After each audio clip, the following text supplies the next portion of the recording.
You can waste 4 hours studying and still get destroyed by someone who studied for 48 minutes. Not because they are a genius, not because they have some photographic memory you were not born with, but because you study in the safest, most comfortable, most emotionally soothing order possible. You watch the lecture first, you reread the chapter first, you highlight things in 3 different colors first, you make your notes look like a museum exhibit, and you save the actual testing for the very end right before the exam when it is already too late to do anything useful with the results. You are studying backwards, and that one mechanical error is the reason you feel perpetually behind no matter how many hours you put in. This is not about intelligence, this is not about effort. You are working hard. The problem is that every single study habit you were taught optimizes for one thing and one thing only, making you feel like you are learning, not actually making you learn, feeling like it. And those two things are not the same. In fact, neurologically, they are almost opposites. Here's what is actually happening inside your skull when you reread your beautifully highlighted notes. The information enters your working memory with zero friction. The textbook is well organized, the explainer video is well produced. The logic flows smoothly. Your brain registers this ease of processing and does something that is going to make you furious when you fully understand it. It uses that ease as a signal. It concludes that because this information is easy to process right now, you must already know it.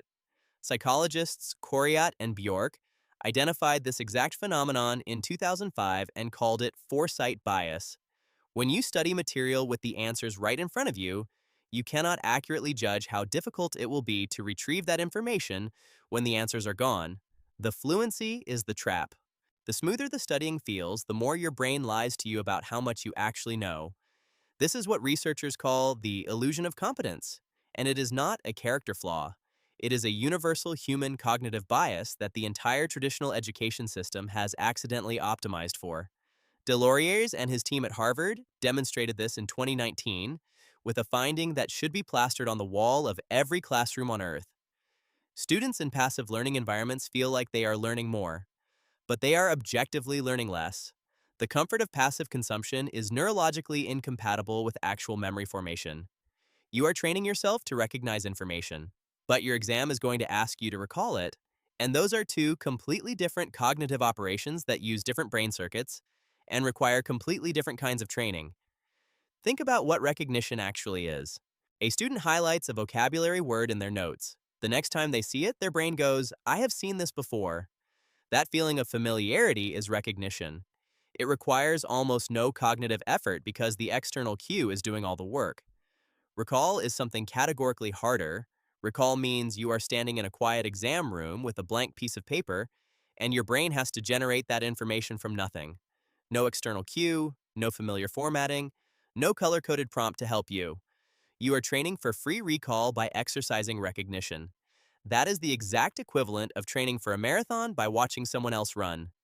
Your legs look at the runner and say, yeah, I understand how this works. And then on race day, you collapse at the 2-mile mark. Dunlosky and his colleagues conducted an exhaustive review in 2013 of 10 of the most widely used study techniques, ranking them by actual utility for long-term retention. Highlighting and rereading scored at the absolute bottom, exceptionally low utility.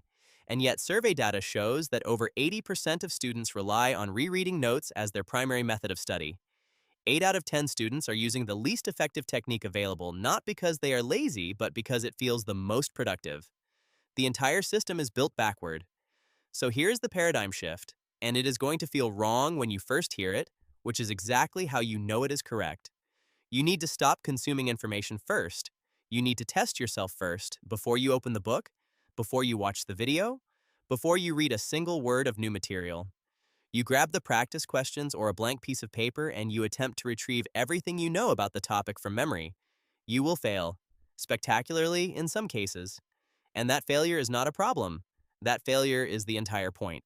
Richland, Cornell, and Cow proved this in 2009 with what is called the pretesting effect. When students attempt to answer questions about material they have not yet studied, even when they get virtually every answer wrong, they subsequently encode that material significantly better than students who just passively studied the material in the traditional order. The failed retrieval attempt does something to your brain that reading never does. It creates what cognitive scientists call germane cognitive load. It activates your prior knowledge structure, forces your brain to search its existing schemas, and exposes the exact locations where your understanding is incomplete. It creates a specific cognitive hunger, a need to know. When you then go to the textbook and find the correct answer, your brain does not just register it. It snaps it into place with a force that passive reading never comes close to producing because your brain spent the last few minutes searching for precisely that piece of information and coming up empty. The failure acts as a scaffold. It prepares the synaptic pathways to receive the correct information and hold it permanently.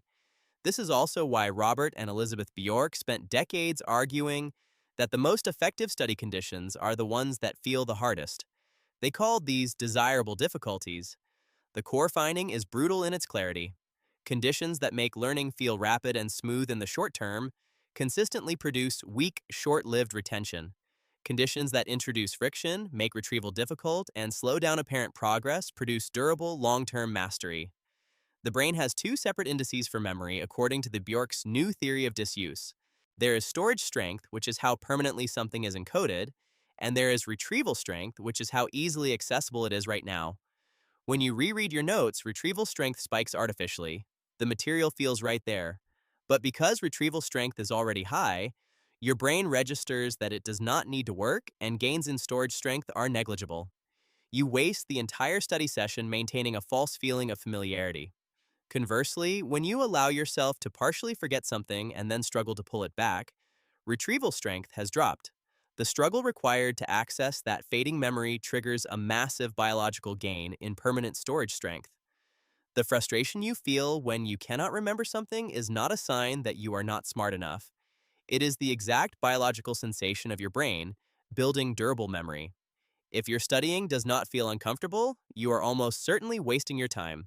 Now here's the third layer of the problem, and this one is specifically designed to destroy the modern student. You are outsourcing your brain.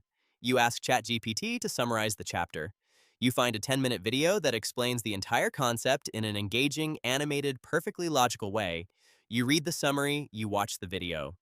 You think, I finally get this, and then on the exam, you draw a blank.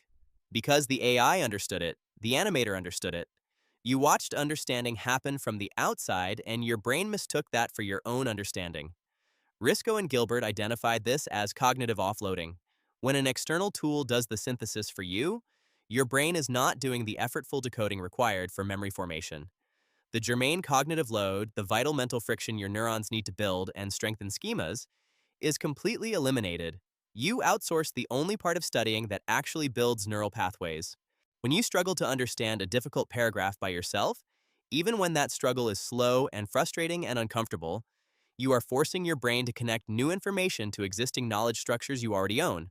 That connection process is what makes memory durable. When a machine makes the connection for you and presents you with the finished product, your brain skips that entire step and consumes the output passively. The AI built a memory, you just observed it. So here's the protocol. Ruthlessly simple. 3 steps. Step 1. Before you read a single word of the material, open the practice questions or take out a blank piece of paper and write down everything you already know about the topic. Do not look at your notes, do not check anything, just retrieve. Fail completely. Write down every gap, everything you attempted to recall and came up empty on. This is not wasted time. This is the most important cognitive event in the entire study session. Step 2. Only after the struggle, open the textbook or your notes, but do not read the material chronologically from the beginning. Search surgically and exclusively for the specific answers to the questions you just failed. You are not consuming information. You are completing a targeted repair job on exact identified gaps. This transforms passive reading into active problem solving. Your brain is no longer skimming a chapter. It is hunting for specific answers to specific failures it just experienced. Step 3. Close everything, all of it, and attempt to retrieve the targeted concepts from memory again, immediately. Then check your work. Mark every error with a red pen.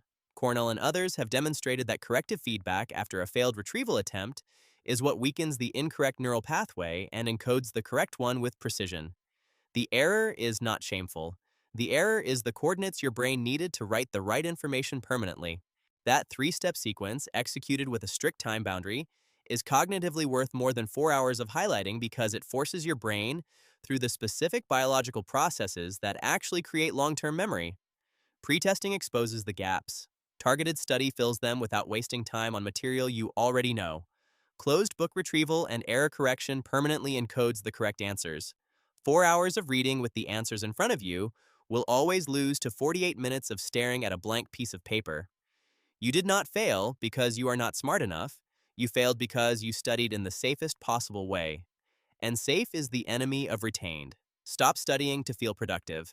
Start studying to ruthlessly expose what you do not know. The moment you close the book is the exact moment real learning begins.